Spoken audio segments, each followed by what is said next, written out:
2 meses antes da Conferência Destino, que acontece sempre no mês de setembro. Então, em julho do ano passado, Deus, em oração, me lembrou 3 amigos íntimos, 3 amigos que comiam na minha mesa, eu comia na mesa deles, amigos muito próximos. Deus me lembrou o nome deles 3, me botou eles em oração, eu orei por eles 3, isso era uma madrugada, e Deus falou assim para mim: faça silêncio com eles. E tem coisa que Deus te pede que você não vai entender o porquê. Eu falei assim: mas como fazer silêncio? Ele falou assim: seja educado, dê oi quando encontrar, mas faça silêncio. O que é fazer silêncio nesse pedido de Deus? Às vezes você liga para mim: fala companheiro, e aí, não sei o que, sexta-feira, vamos para não sei para onde. É só parar com o estardalhaço, diminui o estardalhaço, seja educado. E durante 2 meses, na verdade foram 4, 2 meses antes da conferência, 2 meses depois, esses 3 amigos muito próximos, eu estou falando de gente muito próxima, eu fiz silêncio. Se eles me escreviam no WhatsApp, por exemplo: ei, como é que está? Eu falo: ô querido, tudo bem, está tudo na paz. Só que para quem você é muito próximo, se ele te falar está tudo na paz, mas não agir da forma que sempre agiu: fala companheiro, e aí como é que você está? Você fala: está diferente o Tiago. E nesses 3 amigos, com esses 3 amigos eu agi da mesma forma, pastor. Eu simplesmente não parei de falar, ou seja, não é que eu bloqueei ou fingi que não lia. Eu falava oi, boa tarde, oi, não, está tudo na paz. Eu só não era, eu não fazia o estardalhaço. Ah, amigão. Os 3 eram meus amigos por anos, mas os 3 agiram de forma completamente diferente ao meu silêncio. Eu não sabia o porquê Deus me pediu aquilo. Eu só vim descobrir depois.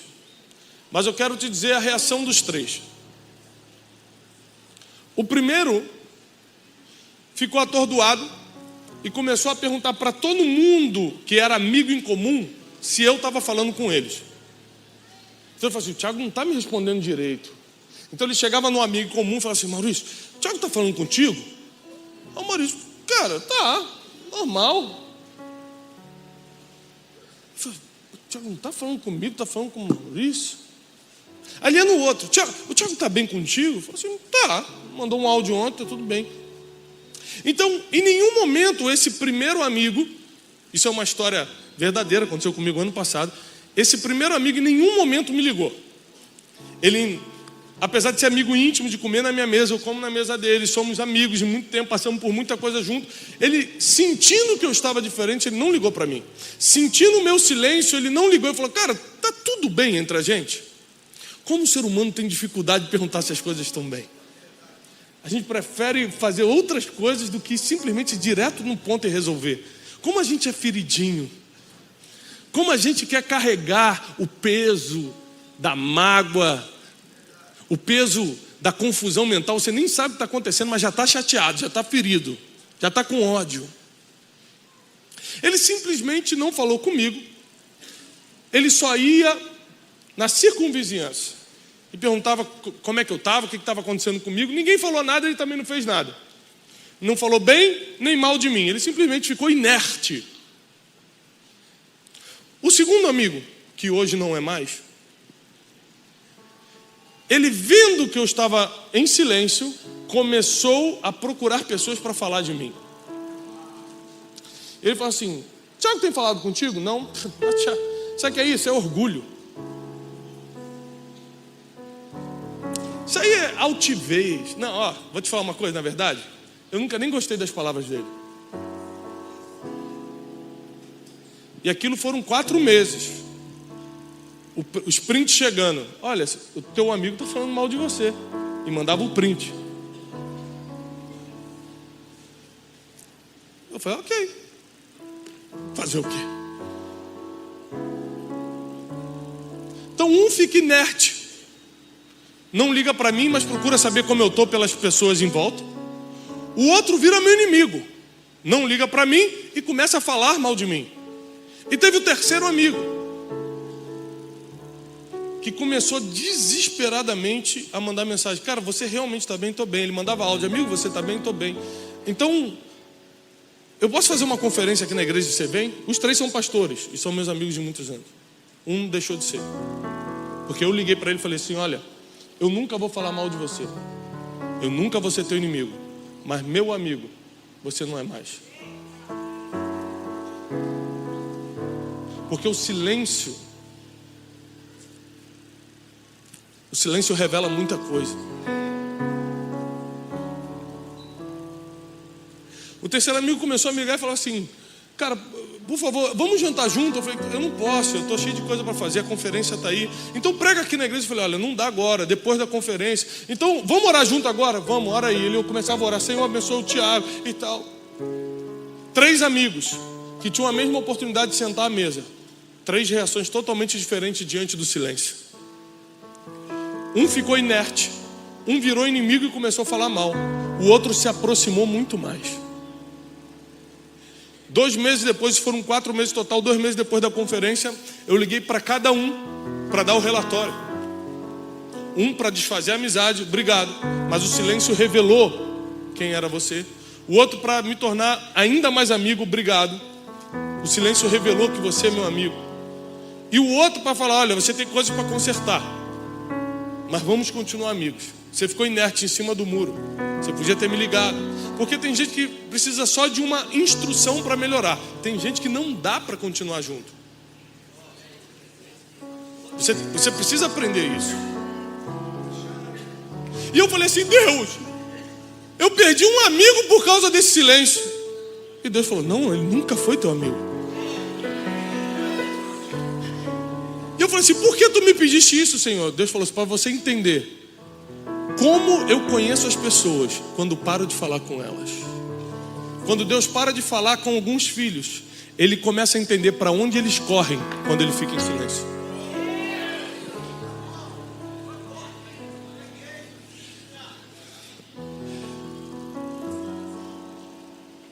Uma vez Janine ficou 1 semana falando mais ou menos comigo. Janine, fica em pé, meu amor, está grávida do nosso 4º filho.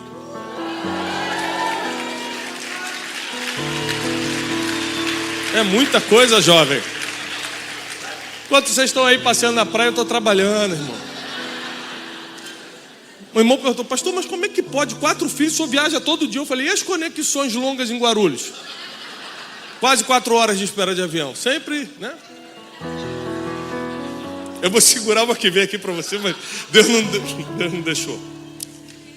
Aquelas conexões de 10 minutos em Congonha. Escute. Estamos indo para o 4º filho. E a Janine é o seguinte. A Janine é muito sensível, muito perceptível. Como a maioria das mulheres, né? A mulher tem esse negócio do 6º sentido. Ela percebe. Se você entrar em casa, ela nem te viu. Pelo jeito que você veio andando, ela, o que aconteceu? Que isso, Senhor Jesus, Maria José? Como é que pode essa mulher?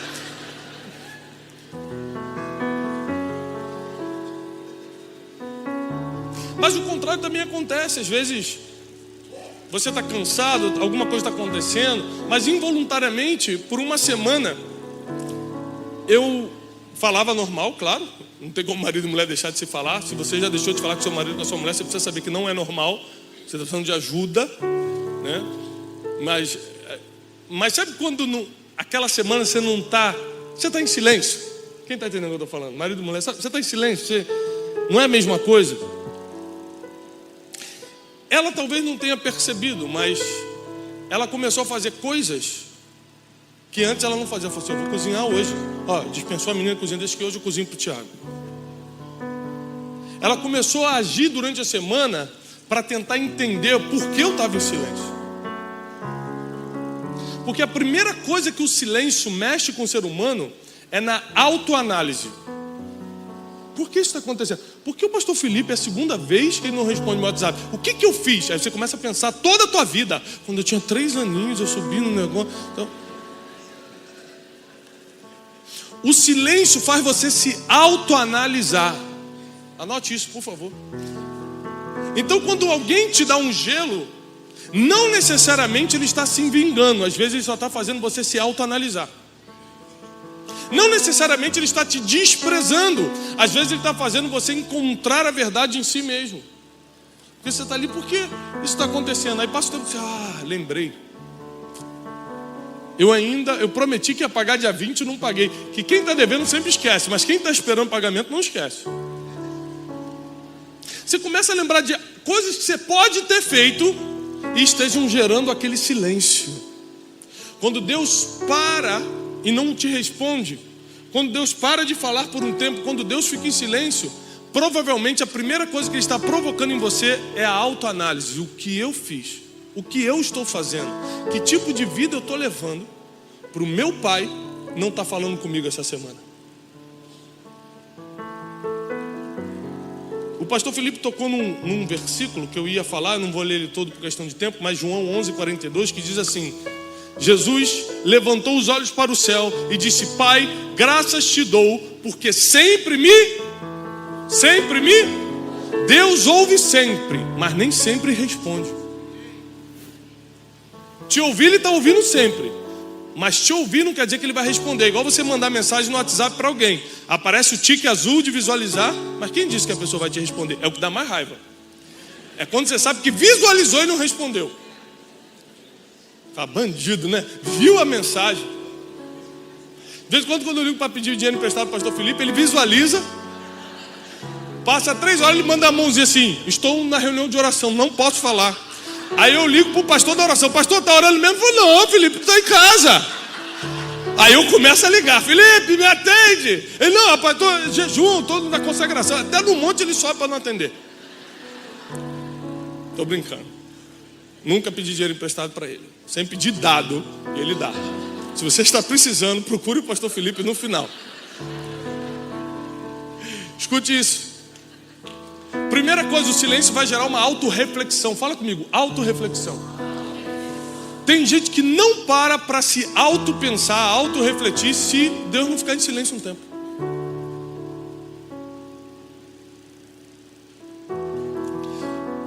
E eu, porque estou todo dia no altar, porque Deus tem me confiado projetos muito grandes, eu preciso que Deus fale comigo. Mas no mês de dezembro e no mês de janeiro, Deus não falou comigo. Eu parava lá em casa, começava a orar, Deus não falava nada. Eu pegava a Bíblia, lia, Deus não tocava em nada no meu coração. Eu comecei a ficar aflito. Falei: Senhor, o que está acontecendo? A primeira coisa que eu fiz: Senhor, onde eu pequei? O que eu errei? Será que o que eu estou fazendo? Primeira coisa, eu comecei a tentar achar o motivo pelo qual Deus poderia estar fazendo silêncio comigo. Falei assim: mas o que pode ser? E eu continuava: Senhor, por favor. E eu lembro que às vezes eu me trancava no quarto e falava assim: Deus, tudo menos silêncio. Se eu fiz algo que você quer me castigar, porque a gente é autopunitivo, a gente acha que Deus está doido para castigar a gente, né? Então a gente já pede castigo. Se é castigo, manda. Deus não. Eu só quero ficar um tempo sem falar. Senhor, mas eu já pensei em tudo. 2 meses. E Deus não falou absolutamente nada comigo. Eu moro fora do país, cheio de decisão para tomar. Vinha para o Brasil agora no carnaval ou não vinha? Pregava ou não pregava? Tinha o contrato para assinar do novo livro com a maior editora, o maior grupo editorial do mundo. Várias coisas importantíssimas acontecendo. E aí eu ajoelhava: Deus, o que eu faço? Assino ou não assino? Vou ou não vou? Pego o avião ou não pego? E Deus não falava nada. Foi Deus. Eu comecei a ficar desesperado e comecei a: Deus, por favor, não me abandone. Deus, não sei o que está acontecendo, mas fala comigo, me dá só um sinal, Senhor. Se aquela nuvem mudar de lugar, você começa a ficar místico. Se aquela nuvem mudar de lugar, eu vou entender que você está me ouvindo. Manda só um sinalzinho, um dedinho movendo. E Deus não falou nada. 2 meses. O desespero estava absurdo. Já falei: Senhor, eu preciso da tua voz. E eu comecei a ler mais, eu comecei a me trancar mais no quarto. Eu comecei: Deus, fala comigo, Senhor, o que está acontecendo? Irmão, comecei a escutar pregação no YouTube, coisa que eu não fazia. Só do pastor Felipe Valadão eu assisti umas 10 mensagens. Foi aí que eu percebi que ele copiava as minhas, eu nunca tinha percebido.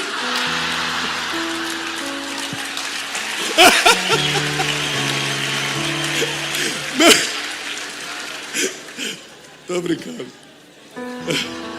É brincadeira, pessoal.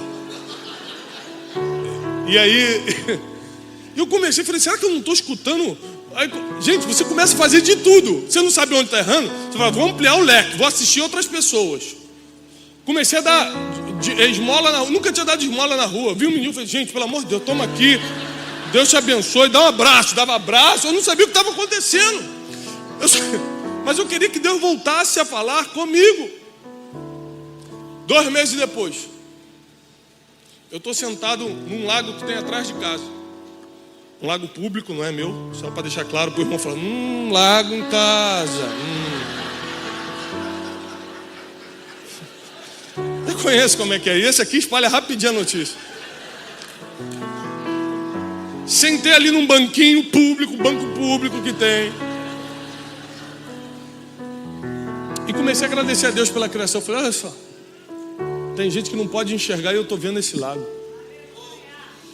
Tem gente que agora está com os aparelhos no hospital e eu estou respirando esse ar. E comecei a agradecer a Deus. Enquanto eu estava agradecendo a Deus, comecei a orar por um monte de gente. Comecei a orar, Senhor, abençoa o fulano, Deus abençoa o ciclano. E assim como o Jó, enquanto orava pelos seus amigos, Deus falou com ele, Deus começou a falar comigo. É isso, é aquilo. Eu falei, meu Deus, de pegar um papel. E comecei a anotar tudo que Deus estava falando. E no meio eu falei, antes de continuar, por que você parou de falar comigo?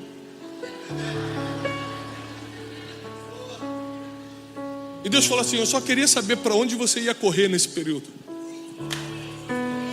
Só queria saber o que você ia fazer. Porque tem gente que quando para de falar com o outro, começa a trair, começa a dar as costas, quer saber então segue tua vida. Ah, não vai falar comigo não. Tem gente que murmura, tem gente que amaldiçoa, tem gente que blasfema. Mas você se aproximou. Mas você foi mais para o quarto orar, você leu mais a Bíblia, você teve mais, tentou me buscar de todas as formas. Eu vi aquele abraço no mendigo.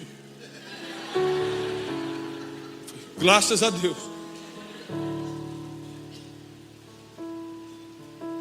E foi aí que eu descobri que o silêncio é uma das maiores armas divinas para te preparar para o próximo nível.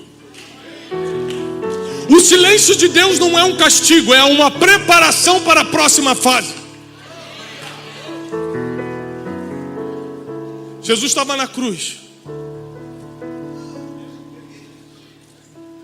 No pior momento da vida dele, com cravos nas mãos e nos pés. Ele tinha obedecido em tudo. Ele fez tudo certo. No momento que ele mais precisou, que ele gritou, Eli, lama sabachthani, Senhor, Senhor, por que você me desamparou? Eu fiz tudo certo. Eu resisti à tentação de 40 dias no deserto. Eu treinei aqueles 12 homens. Tudo que você me pediu, eu fiz. Eu fui fiel até a cruz. Eu estou na cruz. Cadê você? Porque eu não escuto a sua voz. E Jesus morreu sem escutar a voz de Deus. Jesus na cruz, falando em aramaico. Por que você está me desamparando? Na língua que eles se entendiam. Por que você está fazendo isso? Deus ainda assim não se comoveu. Falou, calma filho, vai tudo melhorar. Não falou nada, ficou em silêncio.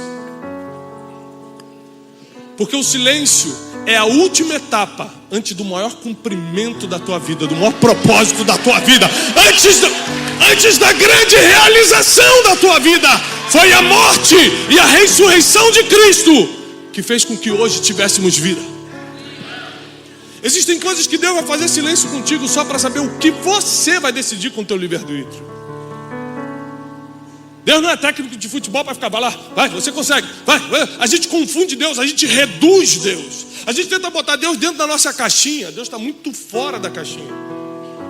Ele está muito fora do nosso padrão humano de pensamento.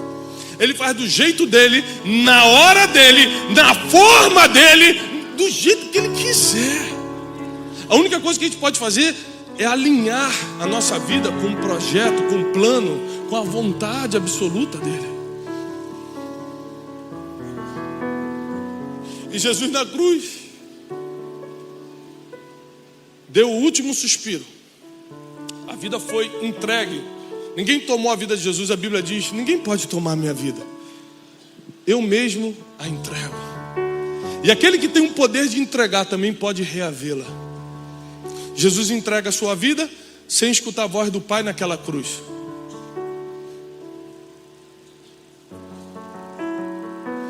E ele vai cumprir o seu maior propósito, morrer e ressuscitar pela humanidade, por cada um de vocês. Mas na pior fase, ele fez isso sem tapinha nas costas, sem vai que eu estou contigo, você aguenta meu filho, calma só mais um pouquinho. Foi no silêncio, foi para ver para onde ele ia correr, foi para ver quem estava dependência, quem estava esperança. Tem gente que se Deus ficar sem te dar um sinal, um mês você já quer saber, eu vou mudar de emprego, eu vou mudar de igreja. Aí você fica igual um peru tonto, de um lado para o outro, não sabe para onde vai, porque não tem direção, não sabe quem é, não tem propósito, e pior, não confia no Deus que você serve aqui aos domingos.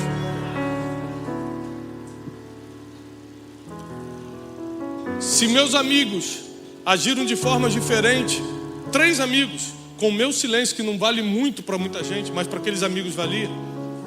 Imagina quantos filhos de Deus estão agindo, dando as costas para Deus, fugindo de Deus, falando mal de Deus. A um passo de viver a promessa, falta um passo para ele cumprir o propósito dele na terra. Ele começa a falar mal de Deus, porque Deus fez o silêncio necessário para saber quem é ele, para revelar quem é essa pessoa. Abraão caminhou 3 dias com Isaac de mãos dadas, indo para o Moriá, com uma palavra de matar o seu próprio filho, o único filho. Em 3 dias Deus não fala nada. Senhor, o que está acontecendo? É claro, é possível, Senhor. Eu orei por esse menino, Sara pediu por esse menino. Senhor, esse menino é uma promessa, como é que você vai deixar? E o menino ficava assim: pai, o que está acontecendo? Que isso é o pior. Eu vi uma entrevista ontem que esmigalhou meu coração. Um incêndio que teve em Belém, e o pai perdeu o filhinho de 2 anos e pouco, quase 3 aninhos, no incêndio. E ele chorava muito na entrevista. Ele falou assim: é muita dor, né? Ele falou: a dor não é perder meu filho, a dor é saber que ele morreu gritando meu nome, pedindo minha ajuda, e eu não estava lá. Naquele momento eu tenho 3 filhos, estou indo para o quarto, eu comecei a chorar. Eu falei: meu Deus, você tem misericórdia. O pai não aguenta escutar um filho pedindo misericórdia. Pai, me ajuda. Pai, me salva. Pai, não deixa eu morrer. O pai não sabe lidar com isso. E Abraão teve que suportar as perguntas de Isaac e o silêncio de Deus ao mesmo tempo. Eu estou te falando isso porque muitos de vocês estão nesse silêncio hoje, sem saber que falta muito pouco para a promessa. Você está a um passo da realização do teu propósito, daquilo que Deus colocou na sua mão para fazer. Nesse período de silêncio, Ele quer só saber para onde você vai correr. Agora, eu não estou falando contigo para onde você vai correr. Você vai ser um daqueles que se tranca no quarto e fica ainda mais íntimo, ou vai ser um daqueles que dá a costa de Deus e vai falar: Deus não existe mesmo, não. Eu estou escrevendo um livro que justamente fala sobre isso. As pessoas, quando se decepcionam, nem serviam a Deus, nem serviam, mas acontece alguma tragédia na vida delas, Deus não existe. Não, você nem me servia, eu nunca existi na sua vida.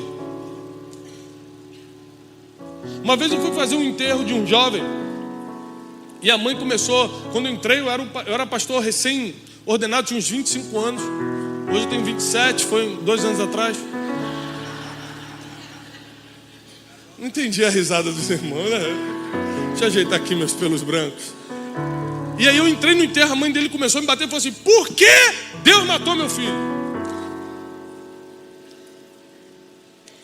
Era uma família que nunca tinha ido à igreja, era uma família de origem espírita. Pediram para a gente ir lá fazer uma oração pela família. Eu era muito novo, eu não tinha coragem de falar certas coisas, mas hoje eu falaria assim: mas Deus nunca foi procurado pela senhora. Agora a culpa é dele? A gente só quer botar o Deus num lugar de destaque e às vezes negativo na nossa vida quando algo está mal. Fala assim: a culpa é dele, Deus me abandonou, Deus não gosta de mim, Deus não existe. E na verdade a gente não sabe lidar com processos normais da vida. Esses dias uma pessoa me pergunta assim: pastor, por que Deus permite crianças morrerem como essa que morreu no incêndio? Eu falei assim, peraí, deixa eu entender uma coisa. Deus é um Deus natural ou sobrenatural? A morte é algo natural ou sobrenatural?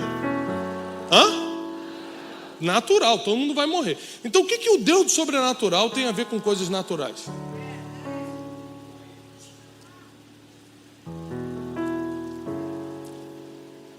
Existem coisas que simplesmente são naturais da vida. Um senhor de 90 anos pode morrer, uma criança também pode morrer. Todo mundo aqui está debaixo do mesmo risco. A Bíblia diz que sol nasce sobre justos e injustos. A chuva também cai sobre os justos e injustos. Então a gente questiona Deus por coisas que a gente mesmo não entende. A gente nunca buscou conhecer a Deus, mas quer questioná-lo. Agora, para você que está passando por um silêncio de Deus, eu tenho uma boa notícia para você. Quem não conhece a Deus, questiona a sua existência. Quem conhece a Deus, questiona o porquê Ele está calado.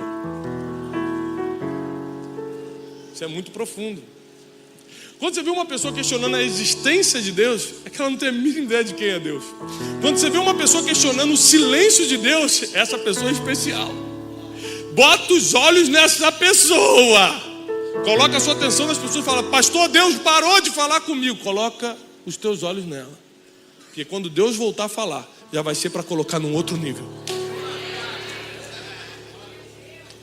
Já vai ser para colocar numa outra fase. O que você está passando não é um castigo de Deus, é a preparação para onde Ele quer te levar nos próximos dias. Tem pessoas aqui que não têm a mínima ideia, porque nem olhos viram, nem ouvidos ouviram, nem jamais penetrou no coração do ser humano o que Deus tem preparado para aqueles que o amam.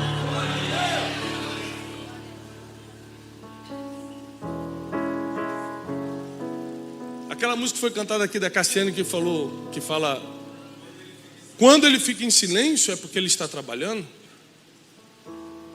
É uma verdade.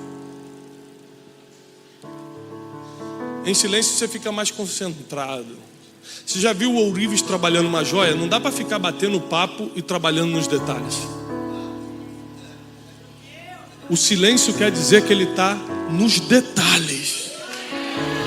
O silêncio quer dizer que ele está preparando os detalhes.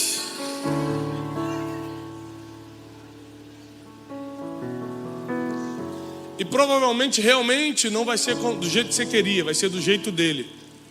Mas o jeito dele, a vontade dele é boa, perfeita e agradável. Se a sua vida ainda não está boa, perfeita e agradável, ainda não está, porque você ainda não está no centro da vontade de Deus. Porque a vontade dele é boa, perfeita e agradável. Perfeito não é ter o que o outro tem. Perfeito é estar contente com o que ele te deu.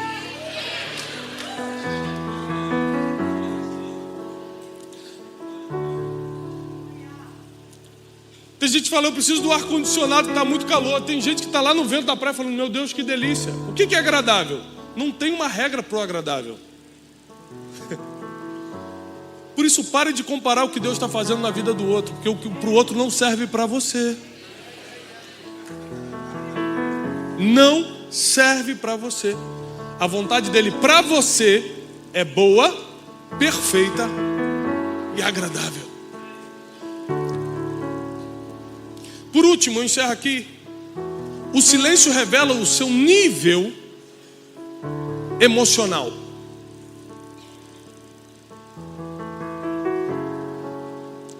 O seu nível de realização, a forma como você lida com as próprias emoções. E quanto menos você estiver trabalhando no teu propósito, quanto mais longe você estiver do teu propósito, mais com raiva você vai ficar quando Deus fizer silêncio. Forte. Amém. Obrigado, irmão. Eu me sinto bem-vindo. Só segura aí. Obrigado. Um jogou ali para emocionar. É quando você passa da hora da pregação, eles começam, jogam informação ali, bem-vindo, amém, obrigado por terem vindo, todos vocês. O pregador não se toca e continua. piano já está ali, já vai aumentando. Daqui a pouco ele puxa na voz. Senhor, me dá 5 minutos, eu prometo. Alguém que me dá só mais 5 minutos? Só mais 5? 5. Quem me dá 5 minutos, levanta a mão. 5, 10, 15, 20, 25, 35, 3 horas. É vigília!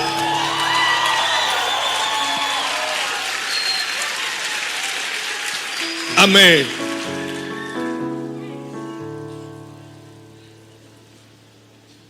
Eu fui procurar esse amigo que se aproximou ao invés de afastar no silêncio. Eu queria te fazer uma pergunta. Isso foi recentemente agora, uma semana, 2 semanas atrás, né? Ele foi lá em casa. Eu falei, posso te fazer uma pergunta? Ele pode. Porque nos 4 meses, a gente é amigo íntimo, nos 4 meses que eu fiz silêncio contigo, você se aproximou. Foi o primeiro que eu te amo muito. Meu irmão fez uma gracinha ali. O pessoal é engraçadinho, né? Botar ali perdão pro pastor Tiago. Foi emoção de te ouvir, o cara escreveu ali. Tá perdoado, irmão. No final vamos conversar ali, por favor, na salinha.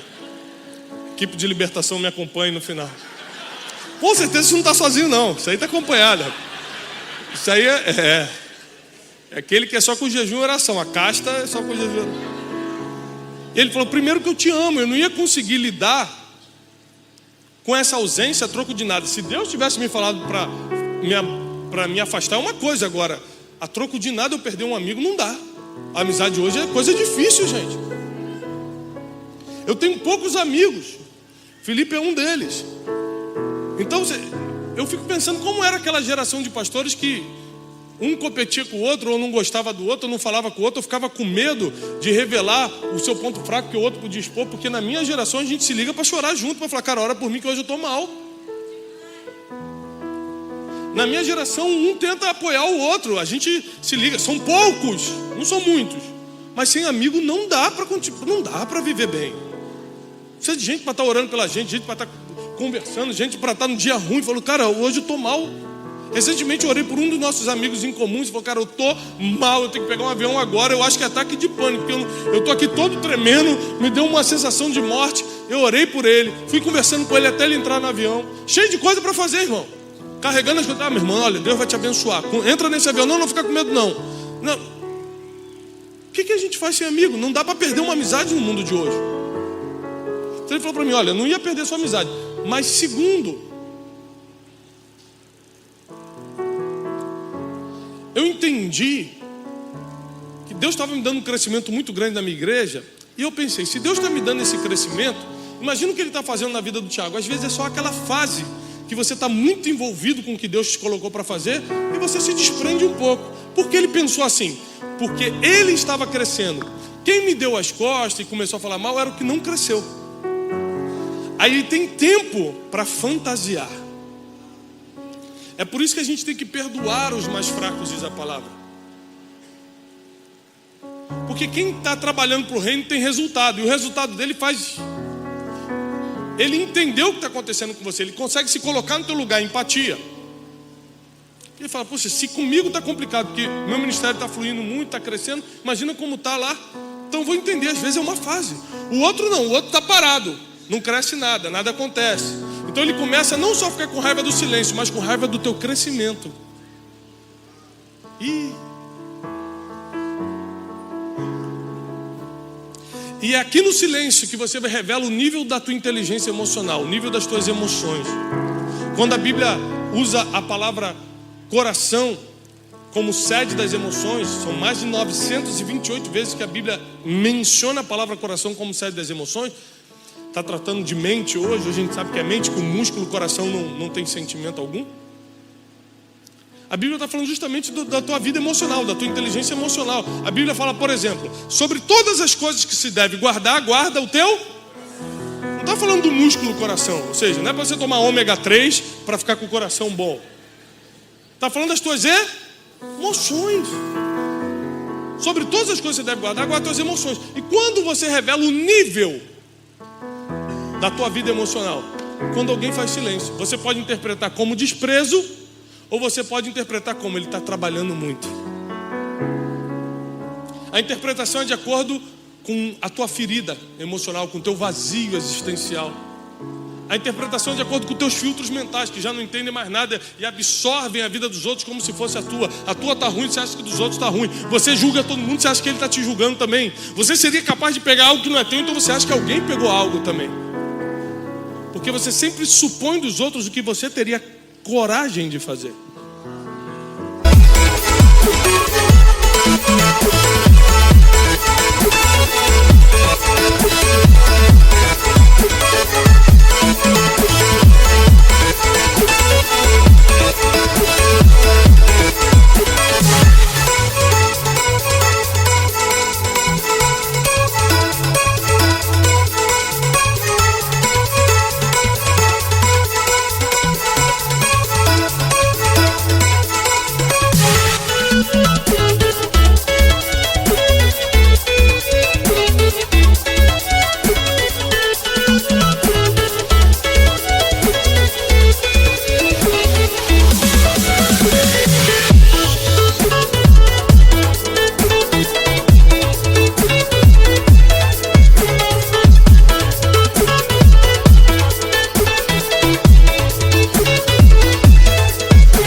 O silêncio então te leva à autorreflexão. O silêncio revela para onde você vai correr. E o silêncio revela o nível da tua inteligência emocional. Por isso eu reforço, o silêncio de Deus não é um castigo, é um teste para o próximo nível.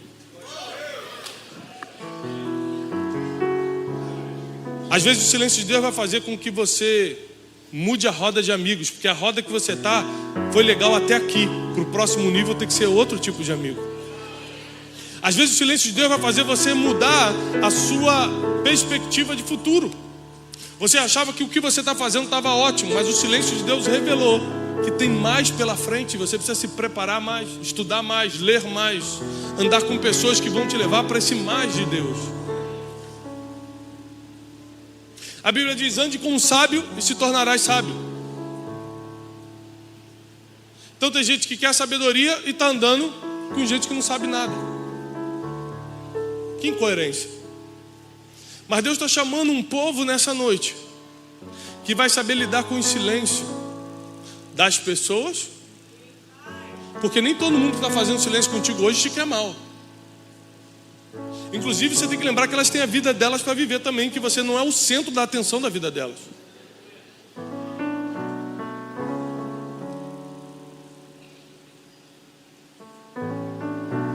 A gente tem um grupo de amigos íntimos.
WhatsApp.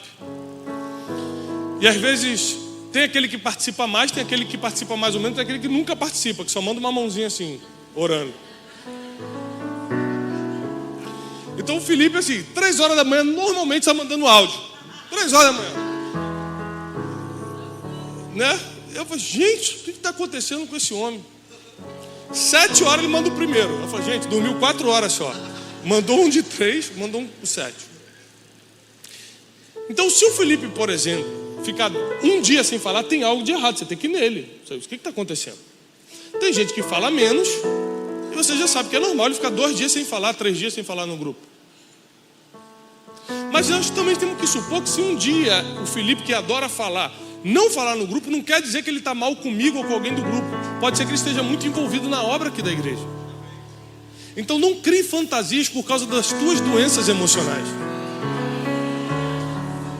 Não fantasie coisas, não ganhe inimigos que não existem.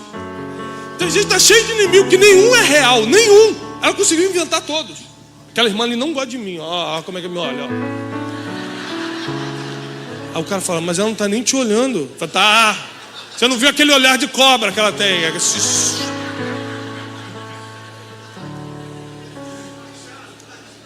Estão entendendo? O silêncio de Deus revela, ou te leva para uma autoanálise, revela para onde você vai correr e qual é o seu nível de inteligência emocional. Ou seja, como está o seu coração. Falando na linguagem bíblica, como está o seu coração. Na linguagem científica, como anda o seu nível de inteligência emocional. Mesma coisa. E Deus te trouxe até aqui porque Ele quer alinhar essas três coisas. Ele sabe para onde você vai correr, senão você não estaria aqui hoje. A segunda você já deu a resposta para ele. Na segunda pergunta você já deu a resposta. Para onde você corre? Para a casa de Deus aqui, ó. Onde que eu estou? Pleno carnaval.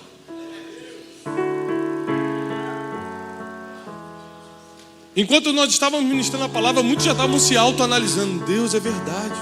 E aquela coisa, isso, a autoanálise. E terceiro agora, o nível do seu coração. Como anda o seu coração, como está a tua inteligência emocional.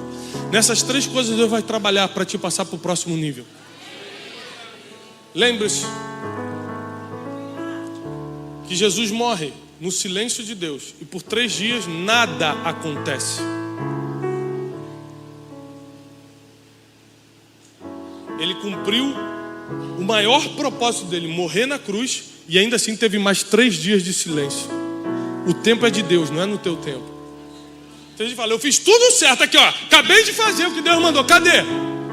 Com Jesus Deus ficou ainda mais 3 dias. Mas quando chamou ele da morte para a vida. Mas quando chamou foi para esvaziar a tumba. Foi para dar a destra do Pai para ele. Quando chamou foi para fazê-lo sacerdote para sempre, segundo a ordem de Melquisedeque sobre as nações da terra. Quando chamou foi para transformá-lo no nosso Senhor e Salvador. O teu maior propósito está depois do silêncio de Deus. Fica de pé, eu preciso orar por você.